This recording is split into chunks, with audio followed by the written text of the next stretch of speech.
Bismillahirrahmanirrahim. Dear students, Assalamu alaikum. How are you dear? Hope you all will be fine.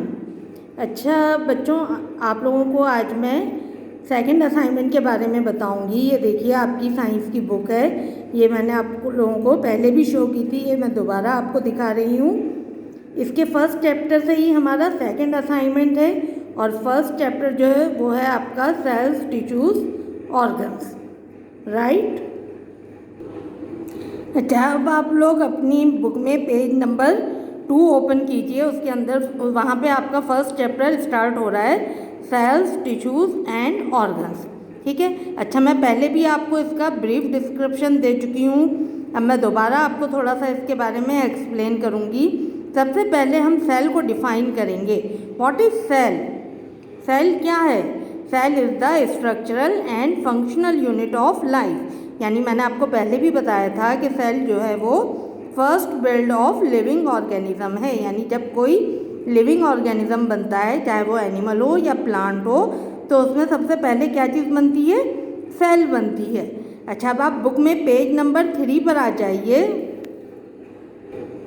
यहाँ पे आपको दोनों cell की structure given है। एक जो है आपका प्लांट सेल है, आपको पता है ना, plants are also living organisms. और एक जो है आपका वो है एनिमल सेल। तो प्लांट सेल और animal cell. What is cell? Cell is the structural and functional unit of life. Plant cell और animal cell, living organism 2 types के हैं, प्लांट्स एंड एनिमल्स। तो ये प्लांट सेल और लिविंग एनिमल सेल जो है वो हम आपको दिखा रहे हैं।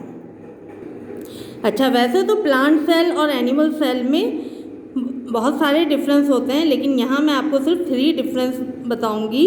फर्स्ट क्या है? Plant cell is covered by a thick layer called cell wall. ठीक है। प्लांट सेल की आउटर मोस्ट कवरिंग जो है वो क्या होती है? सेल वॉल होती है। देखिए ये सेल वॉल है और ये थिक मटेरियल से बनी हुई होती है जिसे हम सेलुलोज कहते हैं। While animal cell do not possess cell wall. Okay, animal cell do not possess cell wall. यहाँ पे कोई सेल वॉल जो है वो नहीं होती। सेकंड डिफरेंस क्या है? Plant cell possess green colouring pigment called chlorophyll, while animal cell do not possess chlorophyll. ठीक है। प्लांट सेल के अंदर ग्रीन कलरिंग पिगमेंट होता है जिसे हम क्लोरोफिल कहते हैं, और एनिमल सेल में कोई ग्रीन कलरिंग पिगमेंट जो है वो नहीं होता। और थर्ड डिफरेंस हमारे पास क्या है? Plant cell possess large and single vacuole. ये देखिए, ये आप में जो है परमानेंट वैक्यूल जो है प्लांट सेल में मौजूद है, और यहाँ पर जो है एनिमल सेल में जो है सिंगल और लार्ज वैक्यूल नहीं है, बल्कि बहुत सारे स्मॉल वैक्यूल, मोर देन 1 जो है स्मॉल वैक्यूल जो है एनिमल सेल में जो है वो होते हैं। तो these are the 3 difference between plants and animal cells. अच्छा, अब आप ये देखिएगा कि जो है आपके पास अगर हम सेल स्ट्रक्चर पर आएँ तो सेल की जो है outer most covering, animal cell की बात कर रही हूँ, outer most covering cell membrane होती है। बीच में सेंटर में इसके जो है न्यूक्लियस होता है, और सेल मेम्ब्रेन और न्यूक्लियस के दरमियान जो चीज़ें होती हैं वो क्या कहलाती हैं? साइटोप्लाज्म कहलाती हैं। ठीक है। जबकि प्लांट सेल में आउटर मोस्ट कवरिंग क्या होती है? सेल वॉल होती है, और उसके बाद जो है सेल मेम्ब्रेन जो है वो होती है, राइट। अच्छा, अब आपके पास जो है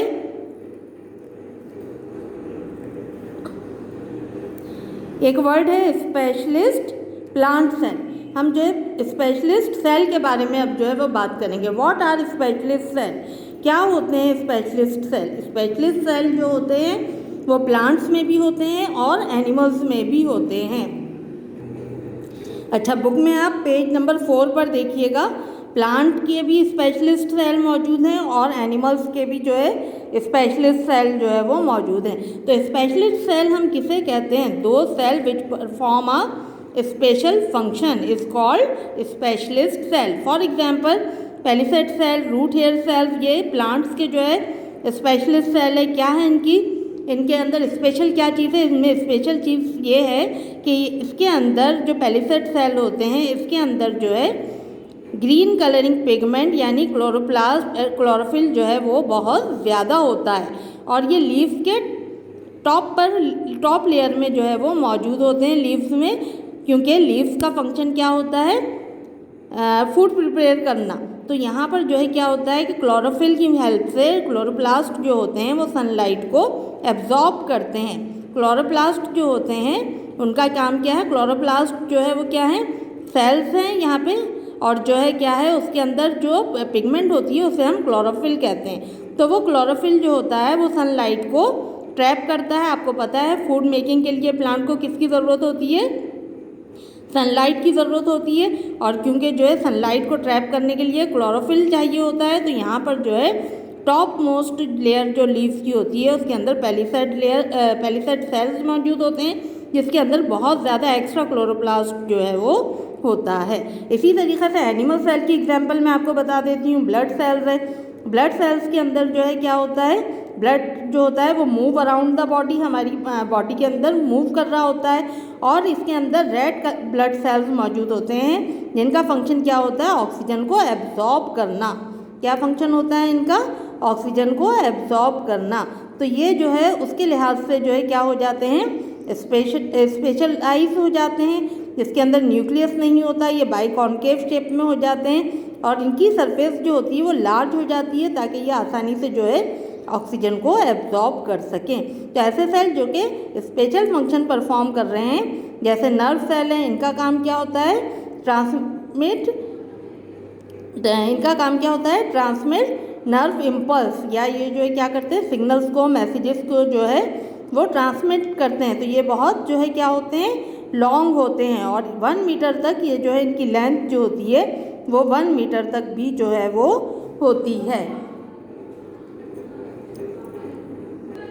अच्छा, जब आप देखिएगा कि जब सेल्स जो है वो क्या हो जाते हैं, सेल्स आपस में कंबाइन होते हैं तो वो क्या बनाते हैं, टिश्यूज़ बनाते हैं। अभी मैंने आपको क्या कहा कि लिविंग ऑर्गेनिज्म की फर्स्ट बिल्ड जो है वो सेल्स है, और सेल्स को जब आप डिफाइन करते हैं तो क्या कहते हैं, cell is the functional and structural unit of life is called cell.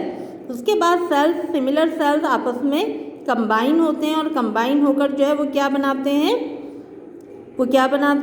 वो टिश्यूज़ बनाते हैं। और जब आप टिश्यूज़ को डिफाइन करते हैं तो आप क्या कहते हैं, group of similar cells which perform a particular job is called tissues. ठीक है। अच्छा, अब टिश्यूज़ जो होते हैं वो भी प्लांट टिश्यूज़ होते हैं और एनिमल्स टिश्यूज़ होते हैं। प्लांट्स टिश्यूज़ में आपके एपिडर्मल टिश्यूज़ है, फोटोसिंथेटिक टिश्यूज़ हैं, एपिथेलियल टिश्यूज़ हैं, मस्कुलर टिश्यूज़ हैं। एनिमल्स टिश्यूज़ में नर्व टिश्यूज़ हैं, ब्लड टिश्यूज़ हैं। तो ये जो है डिफरेंट जो है वो टिश्यूज़ मौजूद हैं। अच्छा, टिश्यूज़ को जब आपने डिफाइन करेंगे तो क्या कहेंगे, group of similar cell which perform a particular job. Okay. अच्छा, अब आप आ जाइए पेज नंबर 6 पर। पेज नंबर 6 पे फर्स्ट हेडिंग आपकी ऑर्गन है।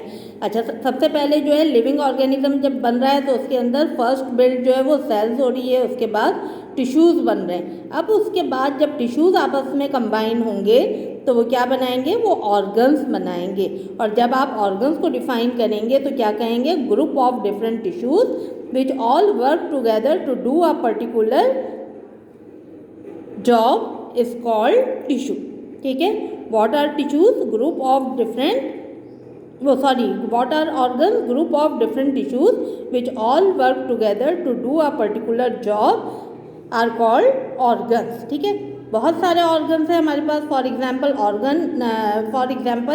eye is the organ of sight। इसी तरीके से ears है, nose है, hands है, legs है, heart है, और आपके lungs हैं, किडनीज है, स्टमक है। These are all example of organs. अच्छा, इसी तरीके से जो है आप देखिएगा कि जो है प्लांट्स के भी ऑर्गन्स होते हैं, जैसे लीफ है, स्टेम है, और जो है आपके क्या है, लीफ है, स्टेम है, रूट्स हैं, फ्लावर्स हैं। These are all parts of the plant. अच्छा, अब नेक्स्ट जो है वो है आपका ह्यूमन ऑर्गन सिस्टम। कि आप सिर्फ जो है अभी ऑर्गन सिस्टम को जो है वो देखिए। अच्छा, हमने जो है सेल को डिफाइन कर दिया, टिश्यू को डिफाइन कर दिया, और सिस्टम और ऑर्गन को डिफाइन कर दिया। अब हम जो है ऑर्गन सिस्टम के बारे में बात करेंगे। What are organ system, group of different organs which perform a particular function is called organ system, या आप इसको सिर्फ सिस्टम भी कह सकते हैं। फॉर एग्जाम्पल डाइजेस्टिव सिस्टम, अगर आप डाइजेस्टिव सिस्टम किसे कहते हैं, निज़ाम हाजमा को, तो डाइजेस्टिव सिस्टम जो है वो क्या करता है, खाने को हजम करता है। और उसके ऑर्गन्स कौन कौन से होते हैं, उसके ऑर्गन्स में जो है टीथ है, टंग है, स्टमक है, इंटेस्टाइन है, लिवर है, these are all organs of the organ system. और ये तमाम ऑर्गन जो है जब एक पर्टिकुलर फंक्शन परफॉर्म करते हैं तो वो क्या बन जाता है, सिस्टम बन जाता है। फॉर एग्जाम्पल डाइजेस्टिव सिस्टम, जब ये सारे ऑर्गन अभी जो मैंने आपको बताया वो एक जगह पर कंबाइन होंगे और एक पर्टिकुलर वर्क करेंगे, फंक्शन करेंगे, तो वो क्या कहलाएंगे, सिस्टम कहलाएंगे। जैसे फॉर एग्जांपल डाइजेस्टिव सिस्टम, आपकी बुक में बहुत सारे जो है सिस्टम गिवन है, जिसके अंदर आपके पास जो है एक्सक्रीटरी सिस्टम भी है, डाइजेस्टिव सिस्टम भी है, स्केलेटल सिस्टम भी है। बुक में पेज नंबर 7 पर भी आप देखिएगा, 7 पे भी जो है आपके पास जो है वो सर्कुलेटरी सिस्टम है और ये डाइजेस्टिव सिस्टम है, और फिर उसके बाद जो है ये है आपका नर्वस सिस्टम और जो है आपका रेस्पिरेटरी सिस्टम है। तो दीज आर ऑल जो है all organ system of our body. इसके अलावा भी और बहुत से ऑर्गन सिस्टम हमारी बॉडी में होते हैं, जैसे मस्कुलर सिस्टम है, या जो है रिप्रोडक्टिव सिस्टम है, या हार्मोनल सिस्टम है। ये सब किसकी एग्जाम्पल है, ऑर्गन सिस्टम की। तो ऑर्गन सिस्टम आप किसे कहते हैं, व्हाट इज़ ऑर्गन सिस्टम, जब आप ऑर्गन सिस्टम को डिफाइन करते हैं तो क्या कहते हैं, group of different organs which perform a particular function is called organ system. और ये सब इसकी एग्जाम्पल है, digestive system, circulatory system, nervous system, respiratory system, these are all examples of organ system. अच्छा, अब आप देखिएगा फॉर एग्जाम्पल जैसे सर्कुलेटरी सिस्टम में हमने जो है किसके बारे में बताया है, हार्ट के बारे में। व्हाट इज़ हार्ट, हार्ट क्या चीज़ है, heart is the pumping organ.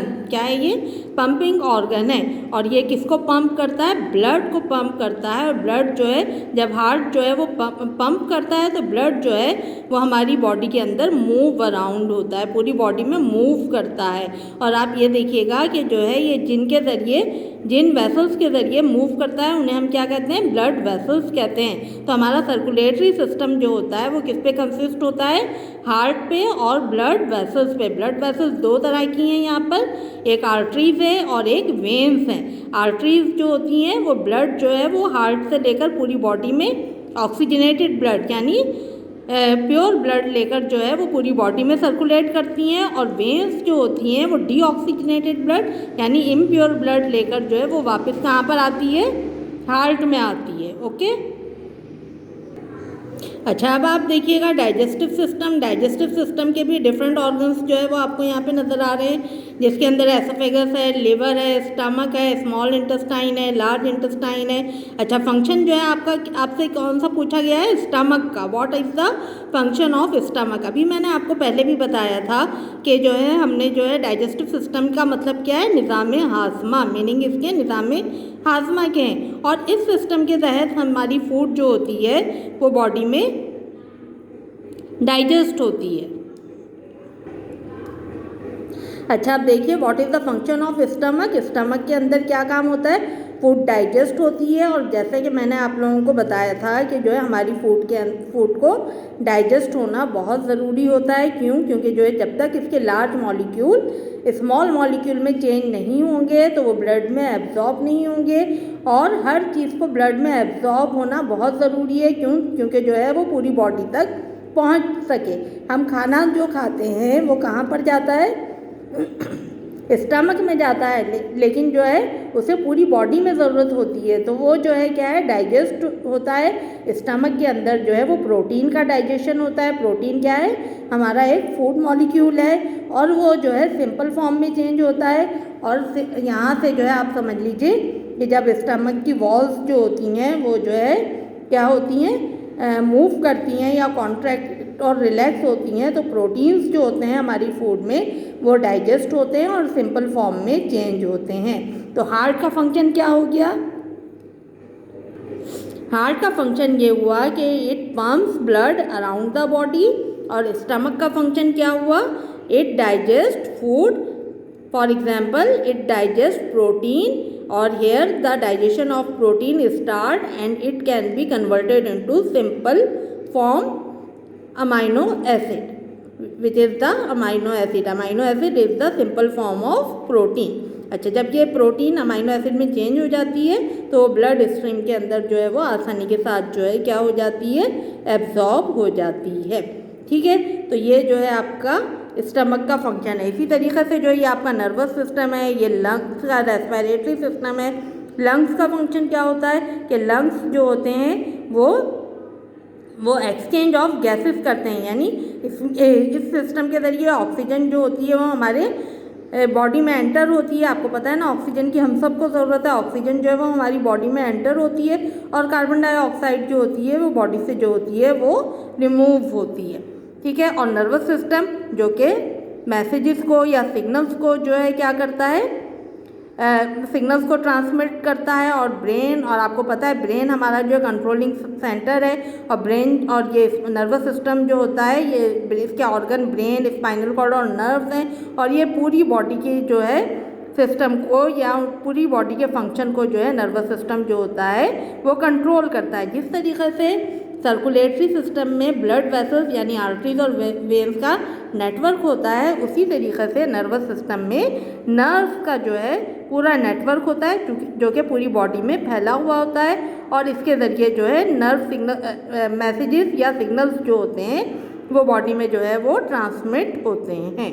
ठीक है, अच्छा, अब आप लोग अपने सेकंड असाइनमेंट पर आ जाइए। मैंने अभी जो आपको सारी चीज़ें एक्सप्लेन की हैं, यानी सेल्स के बारे में बताया है, स्पेशल सेल्स के बारे में बताया है, और इसी तरीके से जो है आपके टिश्यूज़ के बारे में बताया है, ऑर्गन सिस्टम के बारे में बताया है, ऑर्गन्स के बारे में बताया है। तो ये सारी चीज़ें जो है हमने कहाँ से जो है जो आपका असाइनमेंट बनाया है वो अभी मैंने जो सारी चीज़ें आपको एक्सप्लेन की है उसी में से हैं। इसके अंदर आपके जो है लॉन्ग क्वेश्चन आंसर हमने सेकंड असाइनमेंट में आपको दिए हैं। तो अब आप लोग जो है इसको अच्छी तरीक़े से जो है समझ लीजिएगा, वीडियो को बार बार देखिएगा। आपको इंशाल्लाह ये तमाम चीज़ें यानी cells, tissues, organs, organ system, ये सब जो है आपको बहुत अच्छी तरीक़े से समझ में आ जाएंगी। अच्छा, आप इसको इस तरीके से भी समराइज़ कर सकते हैं कि पहले सेल्स बनते हैं, सेल्स आपस में कंबाइन होकर टिश्यूज़ बनाते हैं, टिश्यूज़ कंबाइन होकर ऑर्गन्स बनाते हैं, और ऑर्गन्स कंबाइन होकर सिस्टम बनाते हैं। और जब बहुत सारे सिस्टम एक जगह पर कंबाइन हो जाते हैं तो एक होल ऑर्गेनिज्म बन जाता है। वो प्लांट भी हो सकता है और एनिमल भी हो सकता है। तो इंशाल्लाह ये तमाम चीज़ें आपको बहुत अच्छी तरीक़े से समझ में आ गई, और आप अपना सेकंड असाइनमेंट अपने साइंस के जर्नल पर कॉपी कर लीजिएगा। और जो कुछ अगर कुछ समझ में ना आए तो वीडियो को बार बार देखिएगा, इंशाल्लाह आपके सब समझ में आ जाएगा। ठीक है, अपना ख्याल रखिएगा। ओके, अल्लाह हाफिज़।